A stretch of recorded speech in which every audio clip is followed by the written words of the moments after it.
then never come back, sign the divorce papers, and leave. My husband hurled these harsh words at me when I said I wanted to return to my parents' home. I gladly signed the divorce papers, and the divorce was finalized on the same day. That's how desperate I was to get away from my husband. After submitting the divorce papers, I reunited with my father at my parents' house. I told him about what led to my divorce. Without showing any anger, my father calmly listened to my story. Then he made a phone call and stood up, saying, "Let's go." I followed, standing up and getting into the car, together with my father, to retaliate against my ex-husband. My name is Elizabeth Turner. I'm a 51-year-old stay-at-home mom. I met my husband, George, in college and got married to him. He has been very successful and is working at a trading company, and he's about to become a senior executive. My marriage with him was never smooth sailing. Well, maybe for him it was, but for me, it was like living in hell because of the pain I had to endure every day. My husband was two-faced. He put on a great character around people. Everyone around us praised him as the ideal husband, and he was lauded every day. So much that probably nobody would have believed his true nature. That's to be expected. No one would think that a man with such a respectable title would be abusive. Even before getting married, I didn't notice it. How can I expect an outsider to see through it? My husband was actually a self-centered person, and his true nature started to show only after we got married. When we were dating, he was very gentle and patiently taught me things, even when I was incompetent. He was such a considerate person. But after we got married, he completely changed. Knowing I couldn't easily leave since we got married, he started treating me as if I were his possession. "Hey, what's with that bland food?" I'm sorry. I did try it before serving it to you, but..." "No excuses." Every day was like this. I'd express a small opinion, and my husband would scream and intimidate me with loud noises. After a while, I became afraid to even voice my opinion to him. As long as I didn't resist, I'd be okay. And that's what I kept telling myself, and now I'm completely under his thumb. I used to have friends, and even tried to reach out for their advice once, but he somehow picked up on that and cut off my communication with them. He intervened and managed to effectively cut off my SOS by reaching out to my friends himself. "There's no one else who'd take care of a screw-up like you. You just need to listen to me." I ended up forced into a life in this prison called home. Any action I tried to take was immediately stopped. I couldn't even seek help from my neighbors, let alone my friends. Every time I tried to act, I was met with, "Do you think this is okay? Who do you think you owe your life to? If you think you can live without me, I'd love to hear how." But I had no comeback to that. Just as my husband said, I had no one to rely on.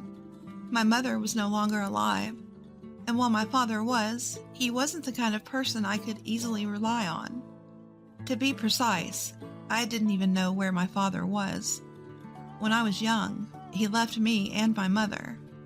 I had no financial means to live on my own and no one to rely on. At some point, I started to believe that I might not ever be able to get out of here. I came to believe it. But then, there came a breaking point. My husband took out his frustration on me after losing gambling. The sheer absurdity of it pushed me to my limit, and I decided to convey my desire to return to my mother's home, which she left for me. "Please, it's only for a little while. I want to go back home. I want to pay respects at my mom's grave." The truth was, I wanted to get away from my husband for a bit, but there was no way I could say that honestly. Not that I didn't want to pay my respects to my mother, but more than anything, I wanted to get out of this house. That was my sole intention. "No way. Why would you show your face to someone who's already gone? They aren't even there. Stop this occult-like thinking. There's no need to go back." Without even looking at me, my husband continued to read the financial newspaper. I was at a loss for words at his demeanor. It was as if he didn't even consider me human anymore. I began to doubt if it was even possible to continue living with this man. Then, it was as if something inside of me snapped. Understood. When I responded coldly to my husband's words, it seemed to rub him the wrong way. He furrowed his eyebrows and shifted his gaze from the newspaper to me. What's up with that tone? You really think you can talk to me like that? I don't care. I no longer consider you as human. What did you say? Even if something happens to me because of this man, it doesn't matter anymore. If I could go to my mother, that would be enough. Maybe. I had prepared myself to end everything inside me. That's why I was able to stand my ground against my husband, staring him down without backing off. Inside, I was terrified. It was my first act of defiance in a long time. It was inevitable that I would be afraid of someone whose actions were unpredictable. But I won't lose. I absolutely won't let myself be controlled by my husband anymore. I will be going back to my hometown. I didn't avert my eyes from my husband's glare, but looked straight into his eyes. I tried to act bravely so he wouldn't notice how scared I was. My husband was furious. He slammed down the financial newspaper on the table, went to the shelf with his work materials, and pulled out a piece of paper. Then don't ever come back. Sign the divorce papers and leave. In his anger, he shouted profanities and thrust the divorce papers at me. Probably he thought I'd panic. There was no way I would react like that. On the contrary, I was ecstatic. Inside, I was so overjoyed I felt like dancing for joy. However, I couldn't let him know that. It was the scene I'd been waiting for all these years. Now, I could finally be free. Maintaining my poker face, I simply replied, "Understood." Then, upon receiving the divorce papers, I promptly signed them and demanded his signature as well. Seeing this, he seemed taken aback, apparently shaken by the unexpected turn of events. I suppose he thought I'd cling to him and beg for his mercy once he presented the divorce papers. But that wasn't going to happen. I've waited for this moment for a long time. There's no way I'd regret this decision now. And so our married life came to an end, and our divorce was finalized within that day. I returned to my maiden name, Elizabeth Brookfield. Immediately after our divorce was confirmed, I hopped on a plane back to my hometown. My childhood home, which had become rather dilapidated since my mother's death, was dusty and in a state unsuitable for living. Getting this place cleaned up today seems like a tall order. As I sighed heavily in front of the house, I heard the thud of something heavy falling from behind. Are you alive?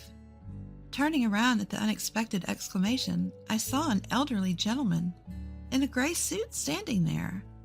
The man seemed familiar, and I began to sift through my memory. Before I could pin it down, the elderly man hugged me tightly, weeping, and saying how much he'd wanted to see me. I'm so glad. When I heard the news of your death, I couldn't sit still. I finally found you. I've been wanting to see you. I'm truly sorry that I wasn't there for you then. The old man kept crying and apologizing, mistakenly thinking I was someone else. The strength in his arms as he held me was intense, as if he were trying to confirm my existence. And the warmth of his embrace brought back memories of my childhood. Could it be? Dad? He must have been taken aback by my words. The old man jerked in response, slowly moving away from me. Then, letting tears streak down his face, he stared intently at me. Could it be? Are you Elizabeth? The old man murmured while scrutinizing my face and body as if confirming. I couldn't remember his voice or face, but the feeling and scent of his embrace.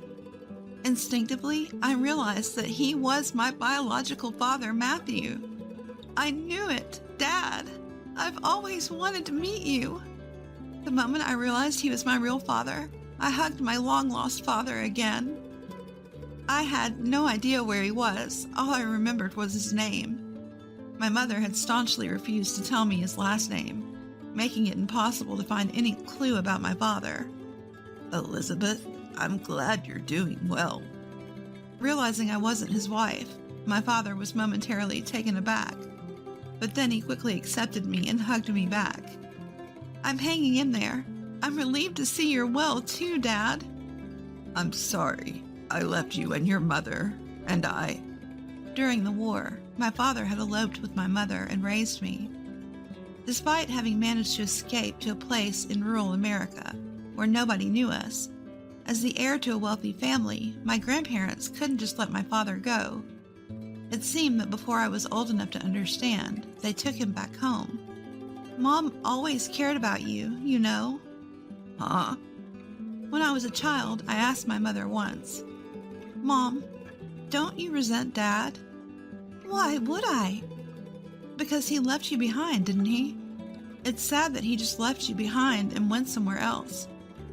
As I puffed out my cheeks and spoke, my mother stroked my head gently and smiled. Elizabeth, I'm not alone. Huh? Your father left you behind, didn't he? It's not his fault. If there's anything to resent, it might be this generation. Looking out at the garden from the porch, my mother smiled a somewhat sad smile. If it weren't for these times, we might have still been together. That's what I think. So, Elizabeth, if I have the chance to meet your father again in the next life, I want to be with him, as a proper married couple this time. Her smile, as she said this, was somewhat shy. I was deeply moved, even as a child, realizing that my mother truly loved my father from the bottom of her heart, and that she still thinks of him unchanged. When I told my father, he broke down right there, crying and rubbing his face on the ground. I too want to see you again. Dad. Until my father had his fill of crying, all I did was rub his back. Dad, who cried until his tears and voice dried up, finally raised his head and smiled with swollen eyes. I'm sorry, showing such a pathetic side of me when we were reunited after so long. No, don't worry about it. If you're here and Mom hasn't shown herself, she must have passed away before us. My father, who had regained his composure, speculated about my mother from the situation and muttered as if he had realized something. I nodded slightly at his words and led my father to the family altar, and we decided to pay our respects to my mother after a long time. It's been a long time, but we've finally come to see you. I'm back. As I clasped my hands together in front of the altar and whispered in my heart, I felt like my mother was smiling and welcoming me back. I had that kind of feeling. As I shared my recent life updates to my father, he noticed the ring on my left ring finger. By the way, did you get married?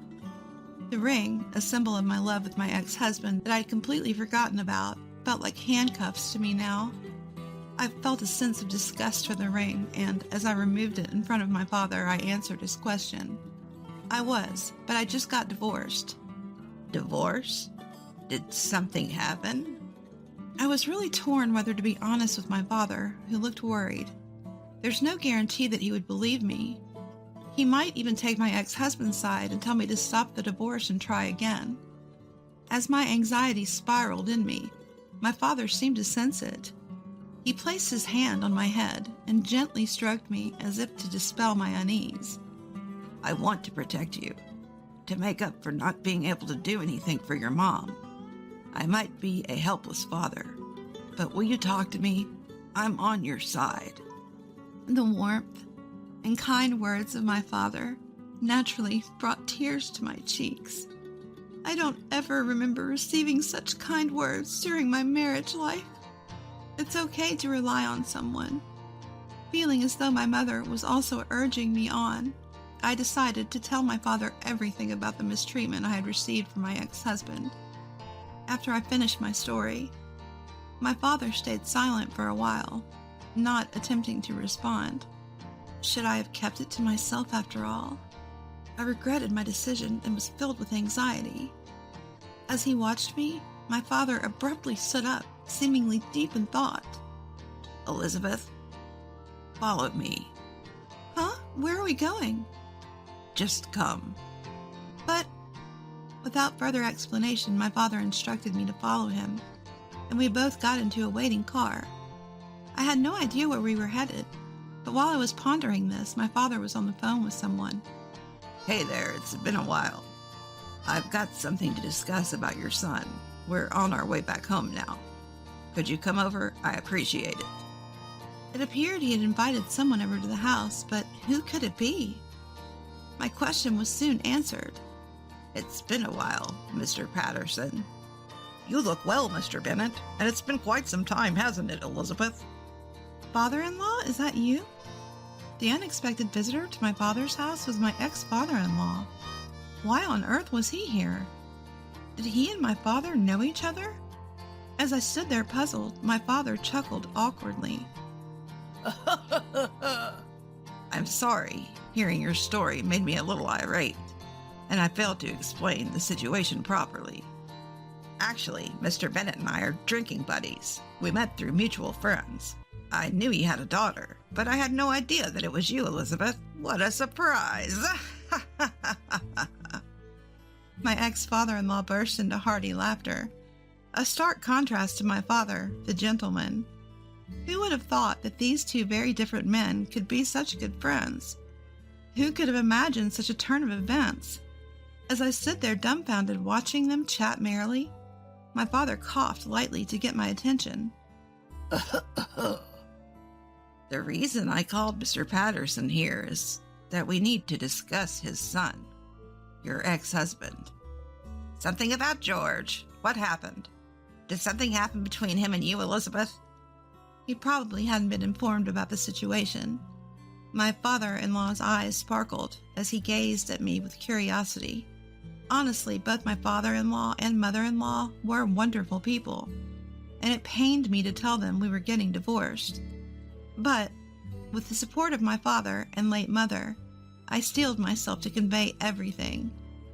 My father-in-law quietly listened until I had finished, but the moment I stopped talking, anger seeped into his expression. Did our son really do such a thing? His powerful presence, as he questioned me, was so formidable that I almost stepped back, but I shook my head vigorously. Hearing that, my father-in-law shot a glance at my father, seeking confirmation. Once my father slowly nodded, my father-in-law's face turned bright red. Why didn't you come to us earlier? He raised his voice in anger. The pain in my chest at seeing his reaction made me think that he didn't believe me, and I froze when I heard his words. Go to them earlier? Thinking I might have misheard, I cautiously turned my gaze back to my father-in-law. His face was a mixture of anger and guilt, and he seemed genuinely concerned for me. Did you think we were unreliable? Did you think we would favor my son? I was genuinely taken aback by what my father-in-law said. Was he really trusting me, an outsider, over his own son? Everyone is supposed to love their own children the most, so why? I must have worn my confusion on my face. My father-in-law, looking downcast, spoke to me in a soothing tone. Ever since you, Elizabeth, came into our family, we've treated you like a daughter. You know we'll never favor our son over you. You should rely on us more. He placed his hand on my shoulder, offering a gentle look. At that moment, I realized they were truly listening to me, and tears began to flow. Tears of relief and guilt filled me. I should have told them earlier. I should have asked for help. I shouldn't have tried to give up. I need to communicate my feelings to others. After I had calmed down, I expressed my gratitude to my father-in-law. Watching all this, my father patted my back, and my father-in-law continued to speak comforting words, acknowledging my ordeal. Feeling relieved, I regained my composure and once again expressed my gratitude to my father-in-law. My father-in-law chuckled shyly saying, Oh, stop it now. and the three of us were enveloped in a warm atmosphere. Well then, shall we drop a bombshell on that idiot son of mine? A bombshell? Yeah, George did something horrible to you, Elizabeth. We need to make sure he apologizes properly. I won't be satisfied until he does. And so, we were faced with the prospect of confronting my ex-husband. However, I did not want any more direct contact with my ex-husband. I didn't even want to make a phone call. Seeing this, my father seemed to have an idea, and he asked my father-in-law to connect him on a call. I'll summon him here. I'm Elizabeth's father. I can't just sit by and do nothing while my daughter's going through this. Stay calm. I plan on speaking to him with composure. As if he could read my mind, my father reassured me with a gentle smile. Mr. Patterson, could you please connect me with George? Hearing this, my father-in-law immediately called my ex-husband and handed the call over to my father. Hello. Nice to meet you. Elizabeth has always spoken highly of you. My ex-husband probably suspected something when a stranger suddenly took over the call. From the other end of the phone, a skeptical voice seemingly picking a fight could be heard saying, Who the hell are you? We need to talk about Elizabeth. I want you to come to my house right away. Huh? Why should I go all the way to a stranger's house? We could hear his loud voice, though the call wasn't even put on speaker. I wonder how loudly he was talking into his phone. What a way to talk to someone he's meeting for the first time. I felt disgusted by my ex-husband's rudeness. Just come. You got that? I was a little surprised. My father, who usually speaks in a gentle tone, was unusually stern and angry. My ex-husband must have sensed this. I could tell from his hesitant intake of breath over the phone. After saying just that, my father abruptly cut the call and returned the phone to my father-in-law. A while later, my phone began to ring incessantly. You don't have to answer that. We're going to meet him anyway. Just ignore it. Following my father's instructions, I obediently switched off my phone. I probably didn't have the courage to call back anyway. He would confront me head-on, since I am an easy target. That's the way my ex-husband would do it. It was obvious what he was thinking, and it was pitiful enough to make me sigh in exasperation. After a while, my ex-husband arrived at my father's house. My father-in-law must have given him the location. As soon as he arrived in his car, he barged into the house and started complaining. What the hell is going on? Summoning me here? And who the hell was that old man on the phone? My ex-husband yelled as soon as he entered. Despite his loud voice making me wince, he didn't seem to care. He spotted me and started yelling again. Elizabeth, why aren't you picking up my calls? I've been calling so much, and you just cut me off. You think you could do that to me? In front of my furious ex-husband, my father stepped forward, shielding me. What's your problem, old man? Get out of the way. You're annoying. I won't move. You should stop talking to Elizabeth like that. What? It's none of your business. Stop butting into family issues. My ex-husband responded with an annoyed click of his tongue. His attitude brought back traumatic memories, and my body trembled in fear. I hugged my arms tightly to hide my fear, but my father-in-law kindly reassured me with a hand on my back. Thanks to him, I regained some composure and looked at my father, who stood unflinchingly against my ex-husband's fury. Nice to meet you. I'm Elizabeth's father. What? Her father? I thought Elizabeth didn't have a father. Instead of being surprised at my father's statement, my ex-husband looked at him suspiciously. Since I never talked about my father, he must have assumed he was no longer around. His presumptuous attitude made my anger rise. I assure you, I am indeed her father. If you want, I can get a copy of her birth certificate. It will confirm immediately that Elizabeth is my daughter. No need. So what's up with that call? Saying I need to apologize to Elizabeth. What am I supposed to apologize for? My father, undaunted and standing firm in front of my ex-husband, was so manly. I felt a reassuring strength in my father's back. What's with the pompous attitude you've been carrying around? Isn't there something you should be telling me? Seeing my ex-husband's behavior, my father-in-law is livid. With his brows furrowed, he sends a fierce glare towards my ex-husband, speaking in a stern voice. The aura radiating from the towering giant is intimidating, making me feel nervous, even though I'm not the one being scolded. Is there something I need to say? Upon this, my ex-husband completely recoils, backpedaling like a frog being stared down by a snake. What have you been doing to Elizabeth up until now? What? I didn't do anything in particular. I was just taking care of naive Elizabeth. Don't you dare lie. The ex-husband, as it turns out, really can't handle being scolded. It's probably hard for someone like him who thinks he's superior to be lectured by others. Upon hearing my ex-husband's unbelievable response, my father-in-law raises his voice, coming down on him like a thunderbolt that sends him flying into the wall. Hi. Naive, huh? It's you who doesn't understand anything about the real world, kid. How dare you act all high and mighty to others? Have some shame. My father-in-law starts yelling at my ex-husband, releasing all the frustration I had been bottling up. Scared, my ex-husband steps back, stumbling over the sofa behind him and collapses into a sitting position. Listen here. The reason you've been able to act so important in my company is all thanks to whom, you think? Truth is, my ex-husband is employed at my father-in-law's company. My father-in-law built the company from scratch, and my ex-husband had been working there as a potential successor. The amount of work you do is minuscule. Something any other employee could easily handle. You also have a life with Elizabeth. I only favored you because I thought if you didn't advance in your career, it would increase Elizabeth's burden. Hearing this truth from my father-in-law, I turned my surprised gaze towards my ex-husband.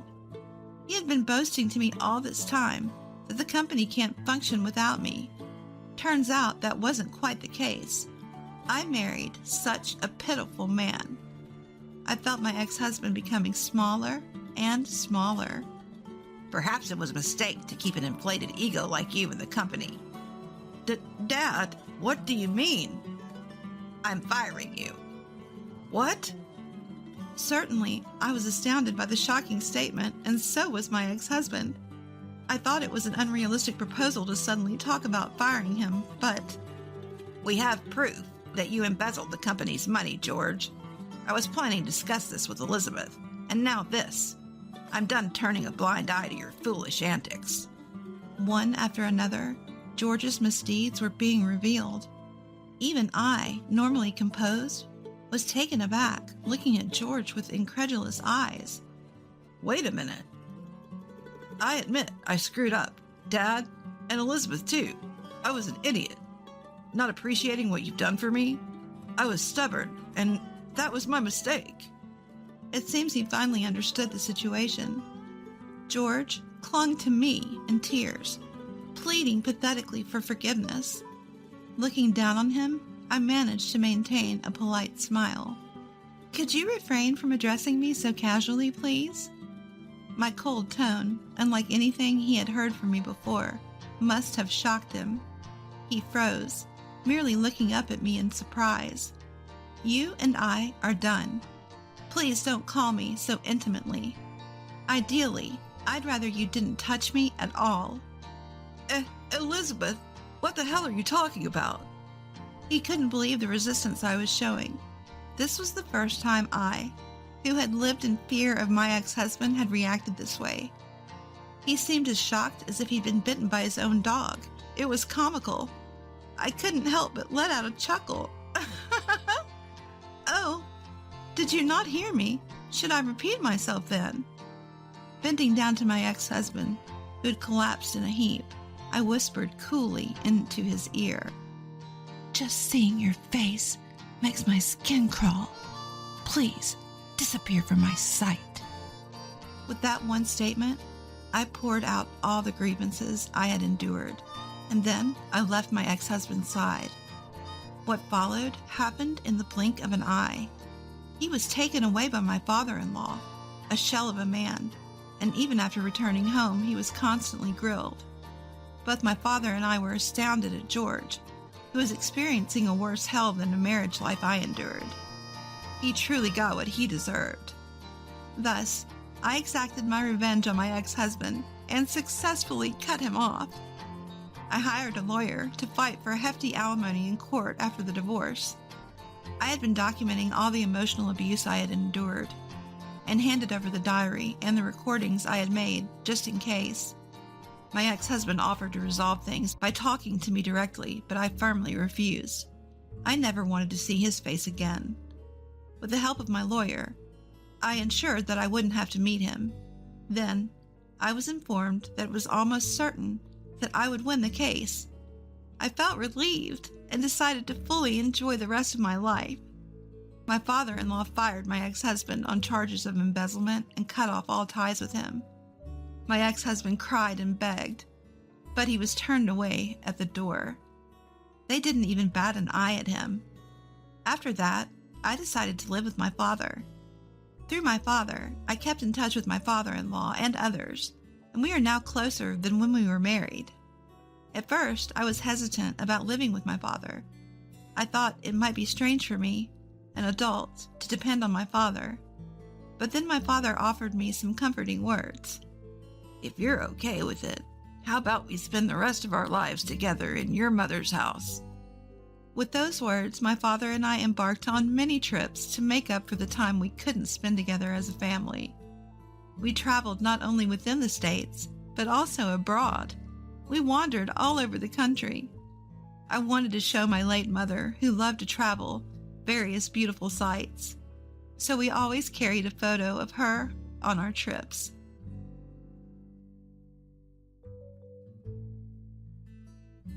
My name is Alice, 28 years old. I work in childcare. Recently, I got engaged to my boyfriend Tom, and I've come to visit his parents' house for the first time. Tom is a graduate of a prestigious university and works for a renowned company. Not only is he smart, but he also has the respect of his colleagues. I've always admired him as a person. His father welcomed our marriage, even saying, "We never had a daughter. Your future mother-in-law will be thrilled." However, I've been bothered by the fact that my future mother-in-law, sitting next to him, seems upset. She's grimacing, almost as if she's angry. While I was observing her, she suddenly asked, "I heard you didn't graduate high school. Is that true? Our Tom is an elite, having graduated from a famous university. You think I'd approve of a marriage between an elite and someone of your status?" I was taken aback when she started to insult me. "Mother-in-law, how can you say such things? You're being rude to Alice." "Exactly, Mom. Your educational background shouldn't matter." Both Tom and his father stood up for me against my future mother-in-law. However, this only seemed to upset my future mother-in-law more. Isn't it natural for a mother to be concerned about the education and occupation of her son's future spouse? Children inherit their mother's DNA, don't they? Don't I want to leave behind excellent genes? It seemed like my mother-in-law wasn't going to approve of me, a high school dropout, because she wanted to ensure the excellence of her offspring. While it's true that some people are obsessed with educational backgrounds, and many parents care deeply about education, it felt sad to be opposed solely because I dropped out of high school. Actually, there was a reason I didn't finish high school.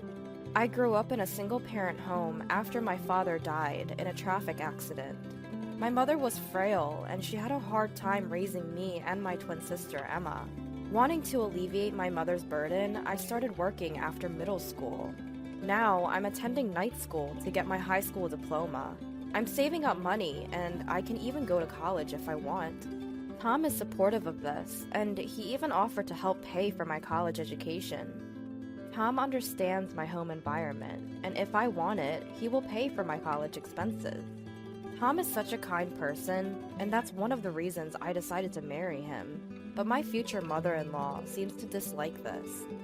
Tom is an only child, so we will be living with his parents in the future, but I'm a little worried about how that will work out. A while later, I moved into my future in-laws' house. At this point, there was only a month left until our wedding.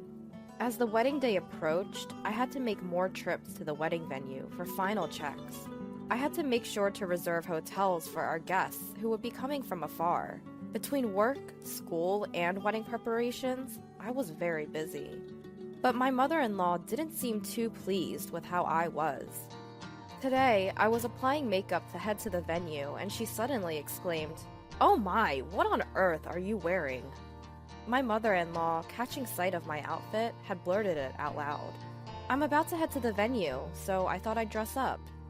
Whether she was displeased with me dressing up to go to the venue, or just seizing the opportunity to berate me, I couldn't say. Huh! You say you're going to the venue, but you're just dressing like that to attract men, aren't you? You're such a careless woman. She just decided I was meeting a man instead of going to the venue.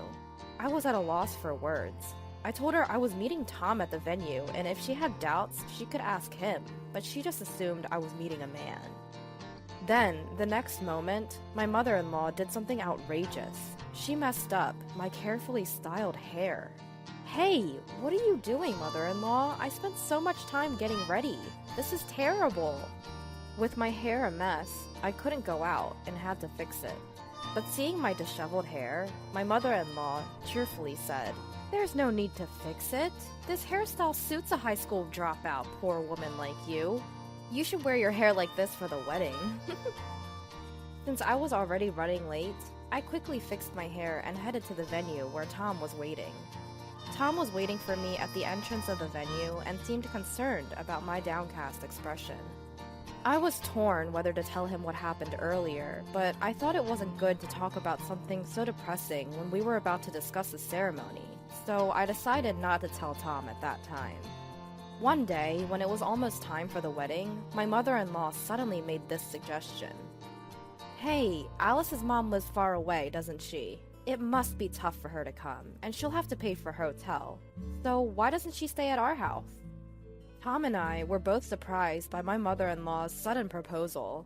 Indeed, if we could save on hotel costs, my mother would be happy, and it would also facilitate interaction between our families. Tom suggested I ask my mother about mother-in-law's proposal, so I asked her right away. My mother was very pleased with mother-in-law's proposal, and it was decided that my twin sister Emma would also come that day. I initially thought that mother-in-law was making this suggestion out of goodwill, but I could never have imagined the outrageous things she would do next. The day before the wedding, my mother and sister came to stay at my in-laws' house.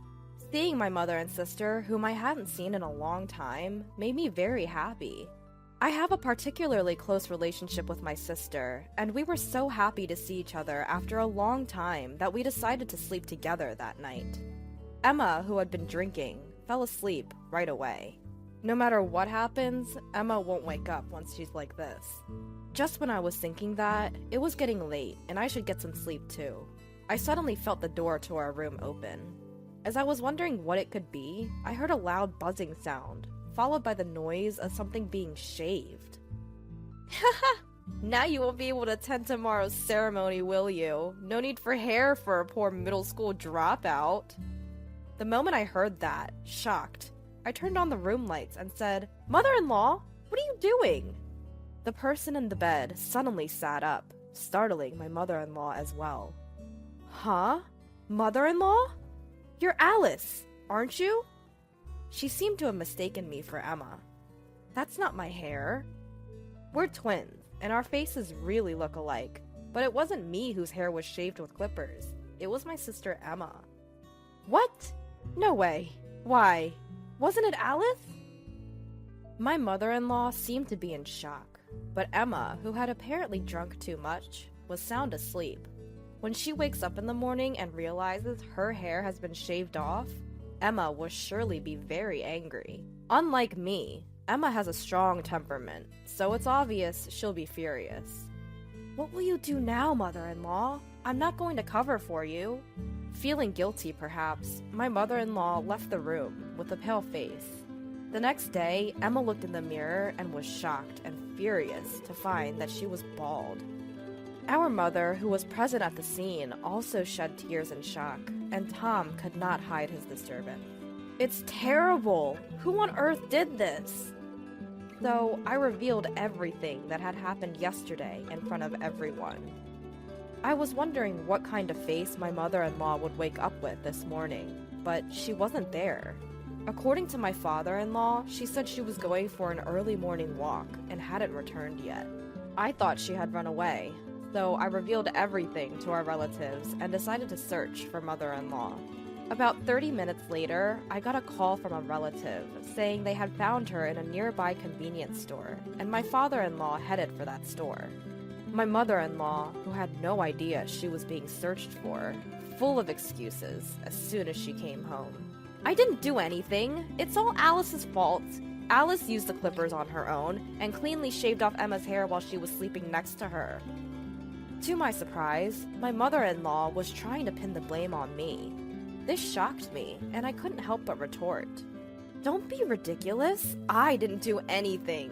Wasn't it you who came into the room yesterday? It's terrible that you're still lying at this point." But even so, my mother-in-law was reluctant to admit her guilt. Then my father-in-law, as if he had remembered something, went outside and came back with something. "Alice, could this be the clipper?" Looking at the clipper father-in-law was holding, it was undoubtedly the one mother-in-law used last night to shear off Emma's hair. "That's it! That's the clipper! But where was it?" It seems this clipper originally belonged to father-in-law, who was always concerned about his appearance and always carried grooming tools with him. When they went to the car, the bag containing his grooming tools was ransacked, and the clipper was the only thing missing. "I always leave my car keys in the bedroom. If there's brown hair in this clipper, it's definite that the culprit is your mom." Saying that, father-in-law started to dismantle the clipper. Inside the clipper was brown hair, undoubtedly Emma's. It must have been because she had to rush out in the dark. She couldn't properly dispose of the hair inside. Shown the remaining hair, mother-in-law collapsed to her knees. "Alice, it's your fault! Despite being a middle school dropout and poor, you deceived smart Tom. I wanted you to give up on Tom at all costs." I became disgusted at mother-in-law's selfish words. The one who got angriest upon hearing that was Emma, whose hair had been shaven off. "I don't care about your circumstances. What are you going to do about this? I can't attend the wedding like this." Hearing Emma's complaint, father-in-law made a call somewhere. His acquaintance, who was a hairdresser, agreed to rush over with a wig right away. This would temporarily solve Emma's hair problem, but they couldn't just leave mother-in-law as is. 30 minutes later, father-in-law's friend arrived with the wig, and Emma's hair was now beautiful. At first, father-in-law thought about shaving mother-in-law's hair just like he did with Emma, but it didn't feel satisfying. So he decided to expose mother-in-law's wrongdoing in front of everyone. Among the attendees called today were landlords who mother-in-law's parents had been indebted to for generations. They seemed to get along with father-in-law, and hearing about this incident would undoubtedly impact mother-in-law's parents' house. This is because the landlord, who was close friends with them, has been giving them a discount on their apartment rent. The landlord is a very righteous person and would surely return the rent to its original price once he learns what mother-in-law has done. Worst case scenario, he might even evict them from the apartment. Mother-in-law's parents are poor and have no money. If they were to be evicted, they would surely come to mother-in-law's place. But I had heard from Tom before that mother-in-law didn't get along with her parents and wouldn't even care for them. Living with her parents would undoubtedly be the beginning of hell for mother-in-law. "Wait, please. I'll be in trouble if you do that. I'm sorry. It was my fault. I got carried away and did such a thing. I'm sorry, Emma. I'll pay you damages, so please forgive me." Mother-in-law kept apologizing repeatedly to the point of rubbing her forehead against the floor. But even with apologies, Emma's hair will not come back. After discussion, it was decided that father-in-law and Tom would reveal the wrongdoings of mother-in-law. Of course, Emma has already agreed to this. Mother-in-law said she didn't want to go to the wedding and tried to run away. but she couldn't because Emma and Tom held her back. Upon arrival at the venue, relatives who knew the situation through messages came to us looking very worried. We exposed mother-in-law's wrongdoing in front of the relatives, and Emma took off her wig and showed her bald head. Everyone was shocked by Emma's condition, especially the women, kept saying they couldn't believe it. Hair for a woman is like a lifeline. Imagine the shock of having it suddenly shaved off with a clipper. Thinking of Emma, some people were in tears. Then, as expected, the landlord came to mother-in-law and asked if what happened was true.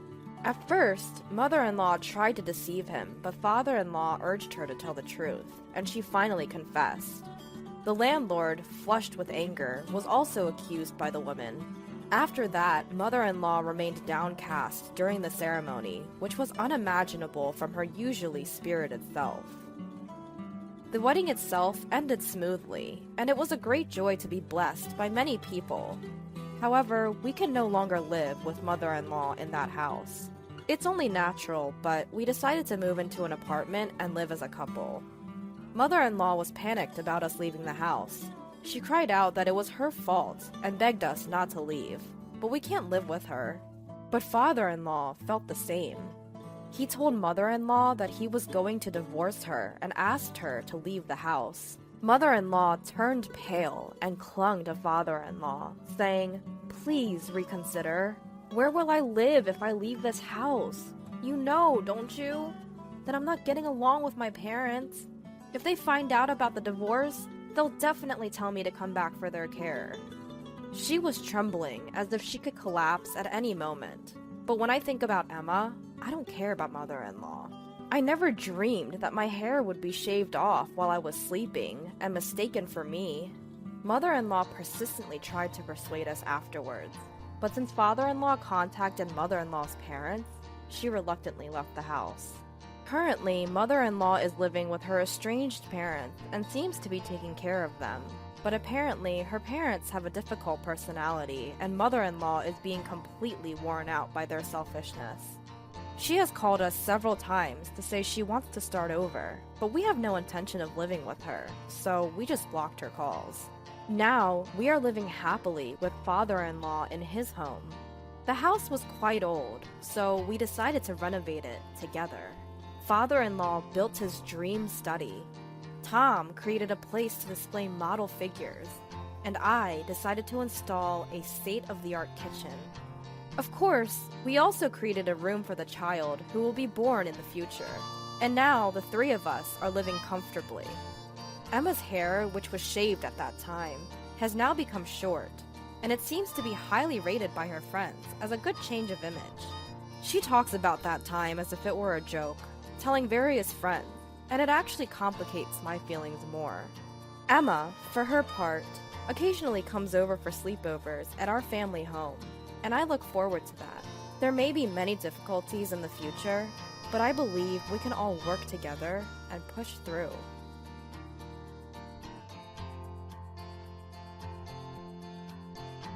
Your mom passed away. Oh, I see. I'm off on an overseas trip now.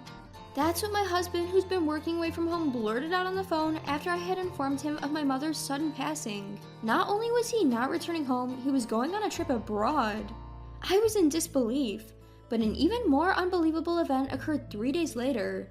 His parents passed away too, and I still couldn't get in touch with him. The reality of not being able to attend his parents' funeral due to his actions would turn his world into a living nightmare once he found out. My name is Nancy. I'm a 54-year-old homemaker. Our 20-year-old son recently moved out and started living alone, so it's just me and my husband Thomas at home now. Our relationship began through an introduction from my late father. My father had a close friend from his youth, and the two of them wanted us, their children, to get married since we were at an appropriate age and both working at the same company. This felt like an arranged date of sorts.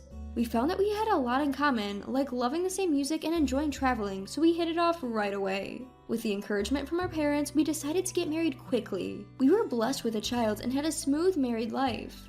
However, when our child was 10 years old, my father passed away due to illness. Apart from that, we were living in peace without any significant events. However, there was one thing about parenting that I couldn't agree with. I am a homemaker, and our living is made possible thanks to my husband's salary. Of course I appreciate that, but my husband would always claim he's too busy with work overtime till late at night, and usually return home just before the last train. Actually, it would be better if he came home with the last train. There were too many days where he simply sent a curt text saying, "I'll stay at the company tonight," and didn't come home. The meals I carefully prepared were often wasted. I wish he'd notified me earlier if he wasn't coming home, and I wondered if he really was that busy. My husband works at the same company as my father did, but my father, despite traveling a lot for work, seldom came home just before the last train or stayed overnight at the company. Given the cost of the mortgage, child rearing, and daily expenses, I couldn't loudly complain as all the money was earned by my husband. However, just because he worked didn't mean he didn't have to do anything around the house or look after our child. My dissatisfaction gradually built up towards my husband, who always prioritized hanging out with his friends on his days off. The only time our son saw his father was when he woke up and saw him sleeping next to him in the morning. When our son started speaking, I learned that he didn't think of his father as a parent, but as an unfamiliar man who's always sleeping at home. I felt overwhelmed, as it was almost as if I was raising our child alone. I had mentioned this to my father before, but he didn't listen, saying, "Thomas is doing his best at our company. Don't speak ill of your own husband. A wife should always support her husband." My father was a firm believer in traditional gender roles. The usual routine was my mother listening to my complaints and saying, "He doesn't know a woman's hardships," with a smile after my father had drunk himself unconscious. After my father's passing, my mother's vitality also started to fade to such an extent that I couldn't afford to complain about my husband. My mother used to complain about my father to me, but at the end of the day, she loved him. I wanted to build a family like my parents, but even though we seemed like a similar traditional household, our family was different. To put it bluntly, I think we lacked mutual respect for each other. Before I knew it, I had spent 10 years living the same way, and even after our son became an adult and moved out, our daily life didn't change significantly. One day, I softly voiced a complaint to my husband, who rarely paid any attention to the house. "Listen, dear, now that our son is an adult and moved out, I don't think you need to work so much overtime. I wish you could come home earlier and spend some time at home. We could do housework together, have meals together." I only wanted him to spend more time at home, but he took offense at the part about doing housework, and he was furious. "What do you think I'm working so hard for every day? And you don't even work. You expect me to whip my tired body into shape after work to do housework?" With that, he yelled and slammed the front door as he stormed out of the house. The sound of the door slamming loudly reflected the depth of his anger. At this rate, he probably won't come home for about 3 days. Even though my heart was deeply hurt, my mind was oddly calm to be thinking this. Why can't things go smoothly? All I want is to live in harmony with my husband. Did I say things wrong? Could there have been a better way to handle this without upsetting him? My mother, even in the same situation, seemed to have managed it better. What's different between my mother and me? As I pondered this, before I knew it, tears were trickling down my face. My husband returned home 4 days later. I'm sorry. I apologized to my returned husband. I wonder what I'm apologizing for. I don't think I did anything wrong, but still, I always apologized and he forgave me. This was our usual reconciliation pattern. "Yeah, whatever." Although he said that, our relationship as a couple clearly deteriorated after that. No, probably just that I wasn't satisfied. Up until now, I was always assuming I was at fault and would act submissive, but this time I couldn't feel that way. I found that I couldn't respect my husband anymore. One day, about a month later, while things remained awkward between us, he said, "I've been transferred to Alaska. I'll be moving alone." My husband, who hadn't been talking much lately, suddenly opened up with this news. Alaska? It's so far away. It feels as if the distance between our hearts is about the same. "Alright, understood. Please take care." That's about all I could say. He packed his bags and went off to Alaska in no time. I was left alone in this big house. It seems like a lie that just a while ago we were a family of 3 living here. We've been married for about 30 years. Up until now, I managed to keep going for a child, but that child is no longer with us. Recently, it seems that divorces later in life aren't so rare. I wonder if we'll become one of those cases. Just as I was contemplating this, my smartphone rang. The caller was from my mother. I thought I could use some advice on this matter. Just perfect, I picked up the smartphone. "Hello, I'm Dr. Johnson from Chicago General Hospital. Am I speaking with the daughter of the owner of the cell phone?" Hospital? A sinking feeling of dread washed over me. Yes, I'm her daughter. Is there something wrong with my mom at the hospital?" "Please remain calm. Your mother passed away a little while ago due to acute heart failure. We would like you to come to the hospital as soon as possible." Everything turned black before my eyes. My mom is gone? Can it be some mistake? Just last week when we spoke on the phone, she was fine. Hello? Are you still there? Hello? I'm sorry, I'm just in shock and confused. That's understandable. My condolences for your loss. Anyway, I'll be there as soon as possible. Please tell me the address. I hurried to the hospital. At the reception desk, I gave my name and was guided to the room. Upon confirming the body, there was no mistake. It was indeed my mother. Seeing it for myself, the reality sank in. Until I reached the hospital, a part of me was hoping that perhaps my mother had simply dropped her phone and someone who happened to have a heart attack picked it up. It's so sudden. I hadn't even repaid her for raising me yet. Could you please leave us alone for a while? When I said that, the nurse was considerate enough to leave the room. And then I broke down and cried. After a while, when I managed to calm myself, I started to prepare for the funeral. Let's see, first I need to contact the relatives and make arrangements, and I should also let Thomas know. I took out my cell phone and called my husband, Thomas. He answered the phone in a sullen tone, and when I explained the situation, he just said, "I see." Not just I see, I'm holding the funeral soon. I want you to come here. But he told me he was about to go on an overseas trip with his colleagues. A trip? I unintentionally responded in a sharp tone, but he just replied that he was always working and there was nothing wrong with going on a vacation on his day off. I didn't push it any further, thinking that it would only result in him saying, "Who do you think puts food on the table?" So I contacted our son and held the funeral together. Our son must have noticed that I wasn't doing well, so he said he would stay with me for a while, taking a leave from college. As soon as the funeral was over and I thought I could breathe a sigh of relief, I received a call from my husband's brother. Apparently, my in-laws had passed away in a car accident. With successive family tragedies happening, I still couldn't get a hold of my husband. It seems that modern smartphones can be used normally overseas, but I could not contact my husband. According to my son, depending on the country or the settings on the phone, it might not be possible to make contact from here. So I decided to send him an email. When he comes back from his trip, he'll surely contact me. A week passed, but still no contact. When my son checked with his office just in case, they said he was still on paid leave but was due back in 3 days. What country is he in? Hasn't he seen his email? What is he doing about his own parents? On a hunch that my husband might have taken up with his mistress, I hired a private investigator. I found out the results in just 3 days. As I suspected, he was having an affair.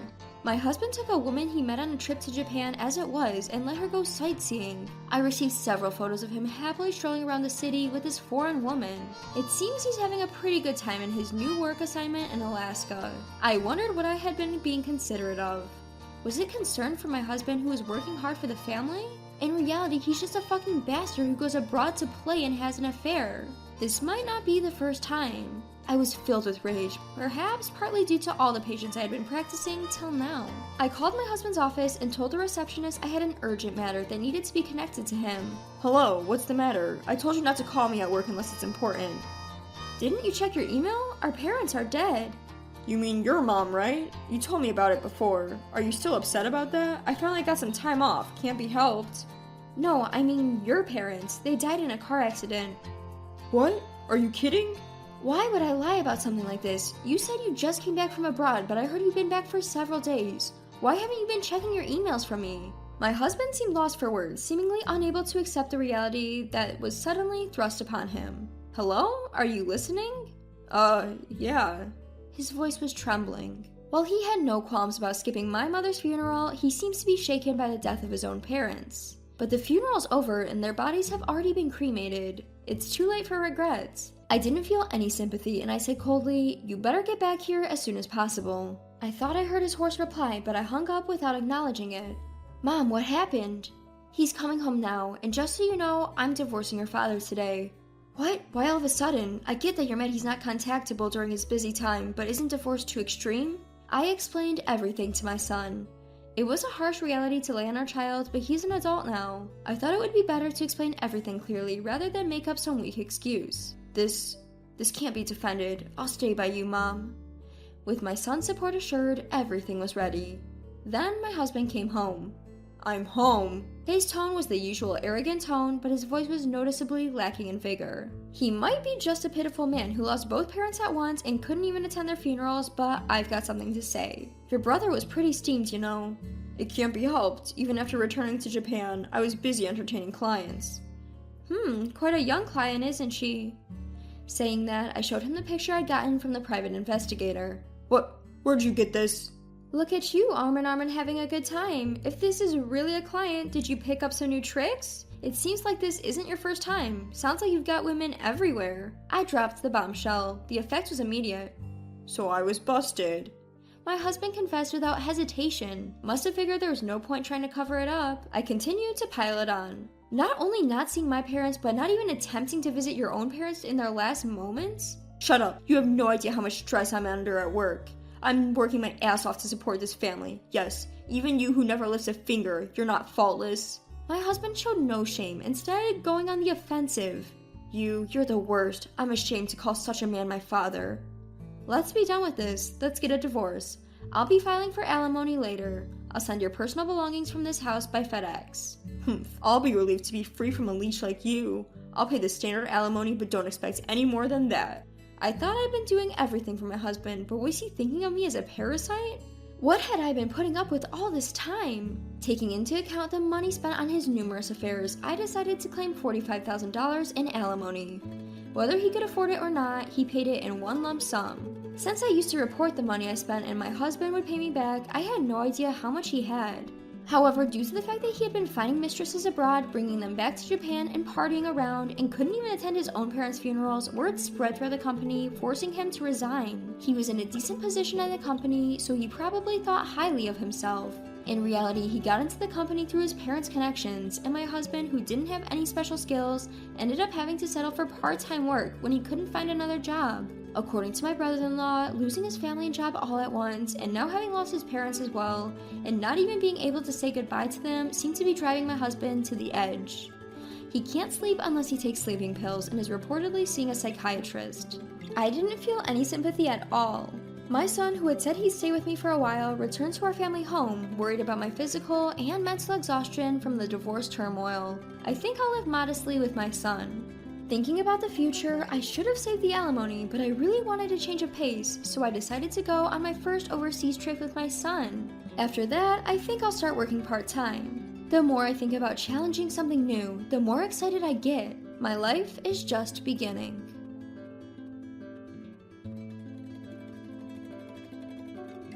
My name is Luda Okajima. I am a 29-year-old working professional for a prominent international company. I was born and raised in the United States until I was 18, and I am half Japanese and half white. My father works as the head of the company we work for, located in the States. I was tutored as a child and learned to speak 5 languages by the time I was in kindergarten, and so I found my way as the head of the company, located in Japan, to this present day. I owe it all to my dad's influence and the education he was able to provide for me. I respected my mother's traditional values and agreed upon an arranged marriage. My husband is 6 years older than me, and his name is Akinari. We got married knowing that love was never the foundation of what started our union. We started living together, and I noticed the little things that seemed to bother him. The laundry is dirty, I need it washed. Our conversations are usually surface level, given our situation. Sorry, I've been busy with all of my work emails this week. Not an excuse, hun. I'm busy as well. All wives work these days and can still manage to maintain their household. He was very adamant about our roles and responsibilities. I am a hard and loyal worker, but cohabitating is new to me. I was trying my best to adjust to this. You're just standing there drinking coffee right now. What does that have to do with anything? Drinking coffee is what gets me going. I'm preparing myself for the day. Mind your business. Akinari has been this way since we got married. He probably doesn't really love me either. He pointed out that I was homeschooled, so I was more than capable of housework. Fine, yes, I am more than capable to do the housework. You knew that from the start. You're so self-centered for someone who never got a proper education. This household runs because of me. Remember that. We lived in a 4-bedroom single-family home. His dream was to buy and own a home, so we got a loan from the bank and got approved. It wasn't a priority of mine, but he implied that it's just a manly accomplishment, and I wouldn't get it. We didn't ask each other about what we did for work. We weren't really that interested. Education isn't everything in life, I simply stated. Are you testing me? You're going to minimize my education? The husband is supposed to be the breadwinner, and the wife is supposed to quietly follow behind his shadow. And you have a thick accent. People can't even understand you over here. We're in Japan. He scolded me for anything and everything. I was born and raised in the US. Of course, my Japanese isn't going to sound natural.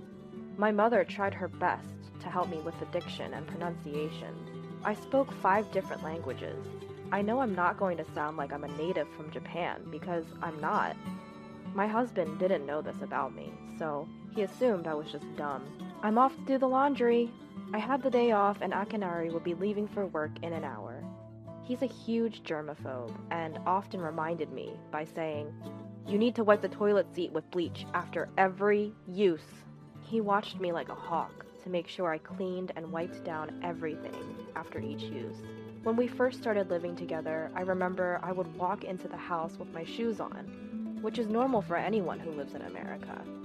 He immediately resounded with, "Are you white or are you Japanese? Don't be gross like everyone in America. Take your shoes off." In my head, I huffed, "I am white. I'm half white." He was just anal about being clean. He was never without hand sanitizer, wipes, or disinfectant. And at home, he made me feel like I was the messiest person on earth. I'm sorry for the germs. I would apologize and wipe things down daily and after everything I did. Honestly, it was annoying. As I started loading the washer, I thought I heard him call for me. So I went to see what he needed. "Did you call for me?" He quickly said, "I did, but you took way too long to come. Clearly, you're just testing my patience." "I couldn't hear you. I told you I was doing laundry, and the washing machine is so loud." I was being honest and explaining that to him. "You couldn't hear over the washer? Are you deaf? You're pathetic. This is why people without a degree will never make anything of themselves." My husband loved to point out my background whenever he could. I couldn't finish my degree in the US because my father had to switch jobs at the time.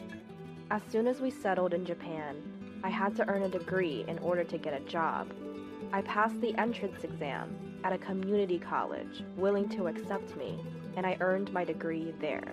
That school just so happened to be a college known in the area for failures and dropouts. My husband earned his degree from the University of Tokyo.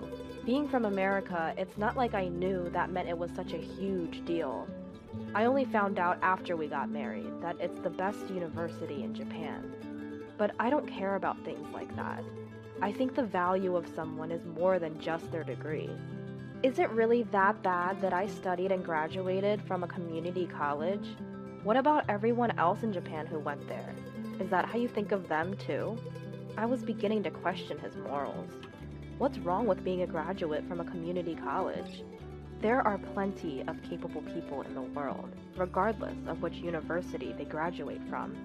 Even in my company today, there are people with only high school diplomas, and they are doing just fine. I wonder why he's so caught up with the look of things. You're helpless. In Japan, we value education. You should know that by now. You work here. Someone without a decent education is practically useless here. I'm sorry, I didn't know. Oh, and you went to the University of Tokyo, right?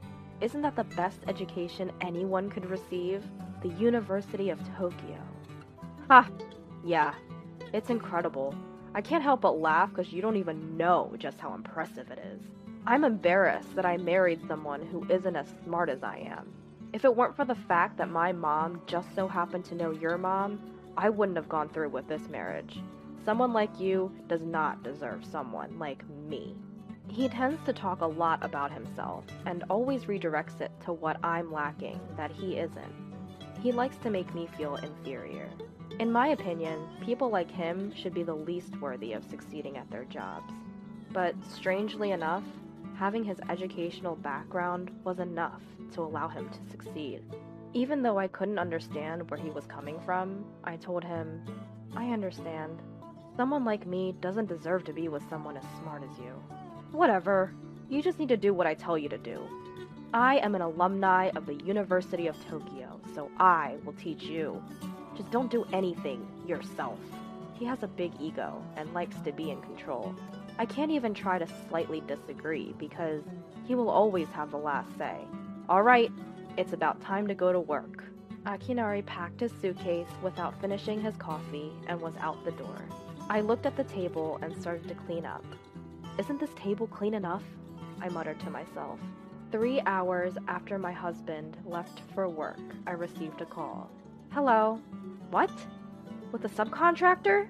I got it. I'll be there as soon as I can. My firm called me about an error they found in an order with a subcontractor. I work for a construction company. The subcontractors failed to deliver the materials we needed in time for our next project, which meant that the project's start date would be delayed. And if it couldn't get any worse, the materials we need them from are being shipped from overseas. This is critical, both in terms of schedule and cost. We'll probably have to pay extra and the construction will be delayed. It was supposed to be my day off, but work needs me. By the time I arrived, everyone was preoccupied with something. And as soon as I came into the office, I met with the team. I needed to look at the project's invoices and materials. I highlighted the materials being used and assigned priority to the buildings that would begin construction. I managed to come up with a plan for the construction to be scheduled to begin next week, but I knew it wasn't over just yet. If the other extra materials don't come in on time, then other future construction projects will also be affected. Usually, the subcontractor was supposed to handle matters like this. After a long day, I finally came home from work on what was supposed to be my day off. I laid in bed and quickly passed out. Luda! Luda! I heard my name and quickly woke up. Oh, I'm so sorry. I passed out. I wasn't really sorry, but Akinari was judging me anyway. You're so privileged. You have a day off and can't even make your husband dinner and you just sleep instead. I just woke up and he was already starting with this. I'm sorry, I had to go into work actually. There was a situation. I explained to him what happened and he responded, "What kind of incompetent company calls its employees on a day off? I had a tough day today too, you know." He wanted his problems to be more important. Maybe he couldn't accept the fact that his wife was a better employee than he was. It could be his ego and pride from being an alumni of the University of Tokyo. Since I knew better and was used to his reactions by now, I just tuned him out. Wait, it's 8 o'clock? I picked up the clock next to the bed and screamed. I've been asleep for 5 hours since I got home from work today. The laundry I loaded this morning was still in the washer, and I had to make dinner. All of the things I had to do suddenly caught up to me. Yeah, so what are you waiting for? First, make dinner. Then you can clean the tub. After that, do the laundry and the rest of the cleaning. There was a piece of your hair on the floor. It's filthy. Not only was he still going, but he was even more furious because I had fallen asleep. He never helped with anything around the house since the day we got married, and he isn't going to start now. He told me what I needed to do, and he walked into the living room. I jumped out of bed, washed my face, and started dinner. As dinner was about to be ready, Akinari got a call from work. It's me. This again? Just keep a low profile for now. Don't talk to them about anything, not a single thing. If they find out, we'll be the ones getting sued, and I'm the one that will be the most affected. Be aware. And he quickly hung up the phone. Who was that? Work? Did you say something about getting sued? Is something happening? I already knew something was happening because I overheard his conversation, but he didn't admit to anything. Please, relax. It doesn't concern you. Even if there was a problem, your little brain wouldn't be able to do anything about it. Ha! I wasn't expecting him to come back at me with an insult. I angrily ignored him and just focused on getting through dinner. I'm going to the office, he suddenly decided. He quickly got up and grabbed his phone and wallet. I didn't get a chance to ask him why he was leaving, because he was already walking out the door. When I turned back around, I realized his suitcase was left behind. A clear file was sticking out of the bag. What is this? When I picked it up and looked at it, it said, Okadera Mountain Resort Hotel Construction Plan Details. This is... I felt a shock run through my spine. I quickly took a picture of the file and papers with my phone as evidence. After putting everything back the way I found it, I was furious. Akinari came back just before midnight. I heard the front door. I'm back, I heard him announce. Then I heard him starting to walk into the living room. "Welcome back," I said to him. "First, I need food." He demanded his dinner. I simply said, "I didn't make it." What did you just say? You didn't make dinner?" "Yeah, I had something more important to do." He raised his voice. "You're giving me excuses again? Do you know how much time you've had? There's only so much incompetence someone can take. That's why I can't stand you community college people. I don't even care if we divorce at this point." He sounded completely serious. He's someone who believes in a patriarchy. It's always his way or the highway. Finally, I snapped back, having enough. "Okay, then please, let's get a divorce." He didn't expect that response from me. What? He was confused, and I didn't hesitate to continue. "You've been making me feel dumb and telling me I'm not as smart as you, but that's far from the truth." My sharp words left him wondering. "What do you mean by that?" "I don't care about school, so I just kept this a secret, but I actually used to attend Harvard University." Do you know what Harvard University is?" I could tell he was shocked. I knew, based on who he was, that this is something even he knew was impressive. But before I knew it, he huffed, "You're lying. Harvard University? That's not even possible. You're from Japan." "Oh, didn't your mother tell you? I was born and raised in the US and I lived there until I was 18. "You what? What did you just say?" Akinari looked like he was in pain. His ego was definitely shot down hearing this news. He was so proud of earning a degree from the best university in Japan, but this reminded him that there were even more impressive and prestigious universities that existed, and he knew that Harvard was no joke. "You're messing with me. There is no way in hell I believe that." He started to become disrespectful. "Are your feelings hurt? You have nothing to say but inappropriate things. I guess the University of Tokyo isn't that great after all. I didn't think I had that in me. My feelings aren't hurt.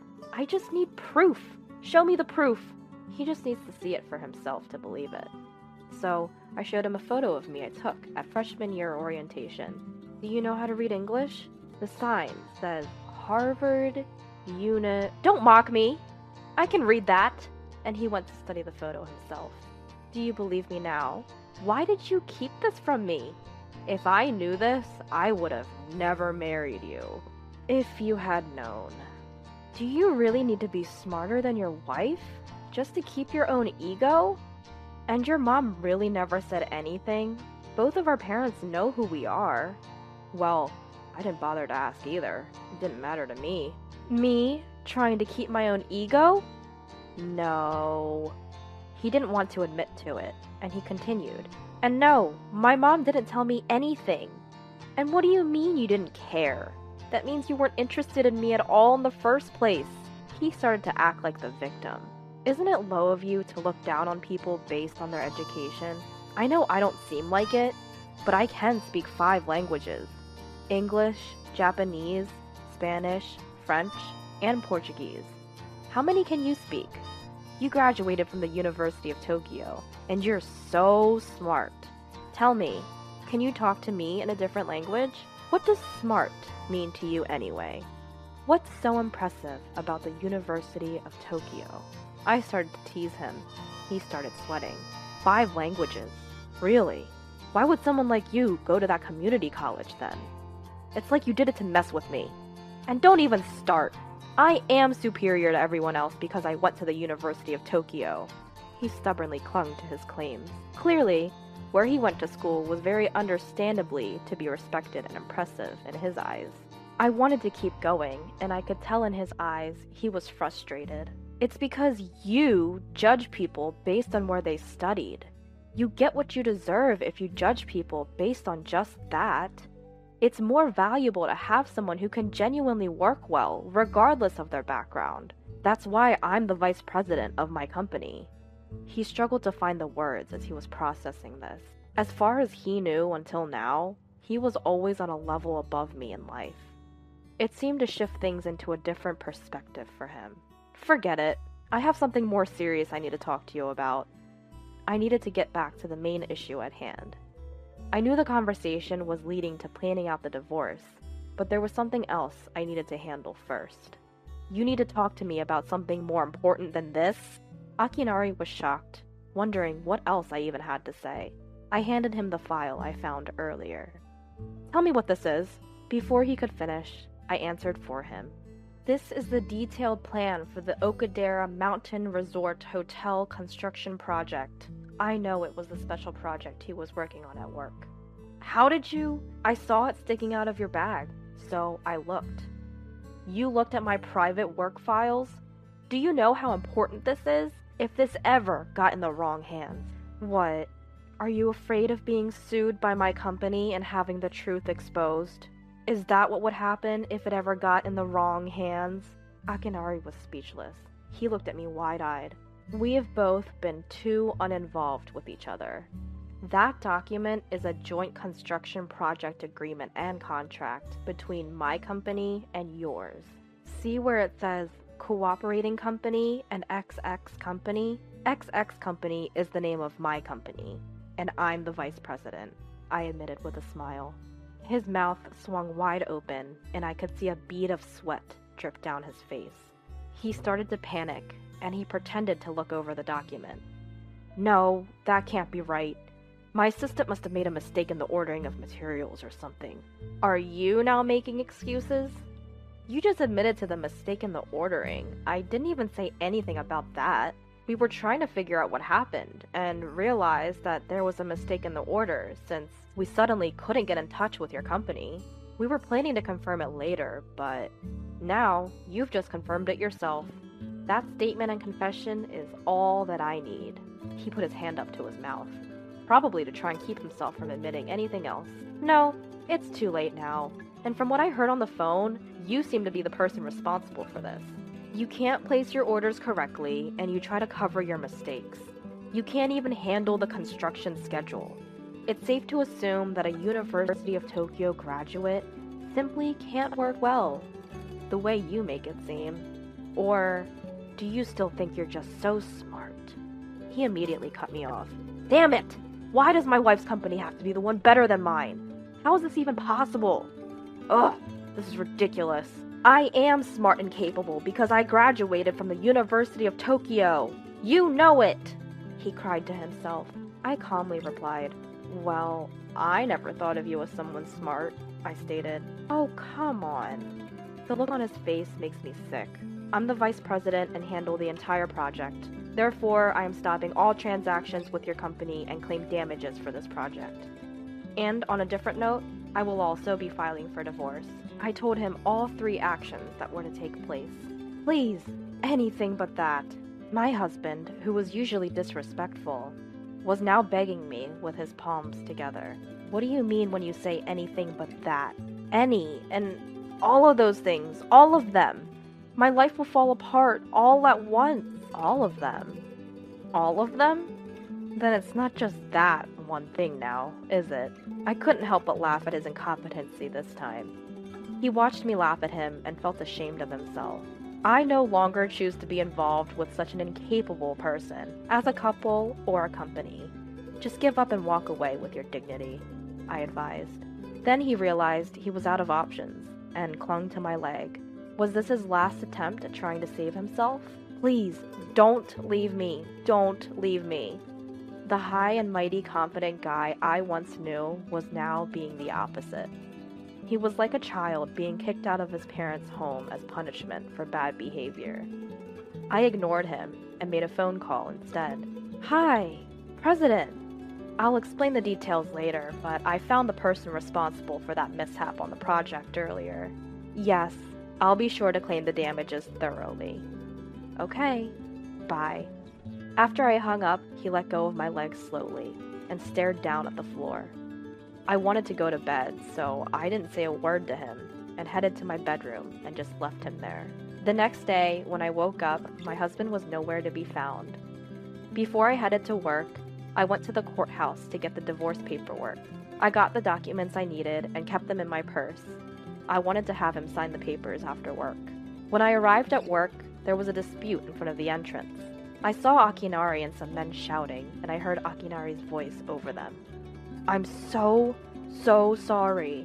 As soon as the president saw me coming, he said to me, "They've been here for 30 minutes and it's causing a disturbance." I decided to call the police after he said that. 10 minutes later, the police confronted my husband and the men. They were all shouting at once, and I couldn't understand what they were saying. The police gave them a stern warning, and they left. That night, Akinari came home looking defeated. Without a word, he signed the papers I presented him. Don't ever do something so embarrassing again. And he just continued signing the papers without saying a word. It was like he couldn't hear me. He was a broken man. I ensured that he signed all of the documents properly, and I left with my things already packed. I didn't say anything else to him. I decided to stay in a hotel until I could find a place for myself. The next day, I submitted all of the paperwork. From the beginning, our marriage never had any love at its core. So I wasn't sad, nor did I stress over it. I went to work as usual, and life went on. 2 weeks later, I hear that my ex-husband's company has filed for bankruptcy. Apparently, after paying all the damages to my company, there was not enough funding, and it was hard to manage any future projects for their company. As a result, the project leader, as you know, my ex-husband, was sued by the company. The president, my boss, told me everything. My ex-husband judged people based on their education and treated me like I was incompetent and incapable. But because of this, he ironically proved that someone's education doesn't matter. Yes, Japan still respects high education. There are still many jobs that require at least a bachelor's degree. But once you join a company, everyone is an equal. I think that whether you succeed depends on your resourcefulness and intentions, not just on your academic skills. Because of that, I reassure to myself that I don't care about a person's educational background.